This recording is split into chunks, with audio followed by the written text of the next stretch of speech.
外籍看护细心帮忙按摩，努力想减缓老妇人的失智症状。滕先生回想当初请看护之路真的不容易。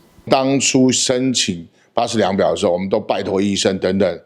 因为这个真的有一些医生还非常不愿意开。而蓝白党团预计下周将提修法，让80岁以上的长者免凭80量表就可以申请看护，这也让滕先生直呼早该这么做。一般的民众在真的需要这个人家看护，一天的薪水大概2800到3000块，那试问有多少家庭能负担这个价钱？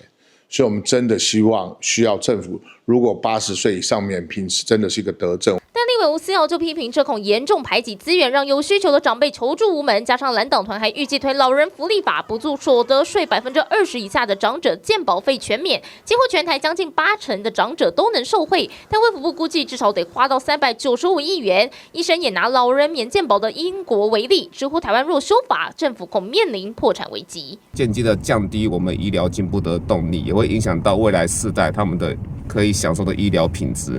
不止医界反弹，国民党内不少青壮立委也有异议，才决议把20%降为5%以下，而且还有可能31日拼3读。这段社会意见分歧，我个人认为应该先暂缓推动，但是也要考虑到世代正义，也要避免世代矛盾与冲突等因素。只是传出会硬推的背后推手就是党主席朱立伦，连这周的蓝营立委尾牙他都挂在嘴上。80量表的问题、健保补助等等，每一个议题都需要我们立法委员大家一起来努力。朱立伦力推老人福利，除了延续年初侯友宜政策，外界也推测是要巩固蓝营金本盘长者选票，但党团强调会再开会讨论要不要下周2闯关，还没定案。毕竟营政大罢免潮要推修法，恐怕得凝聚更多社会共识。TVB 新闻华真森叶月亮台北采访报道。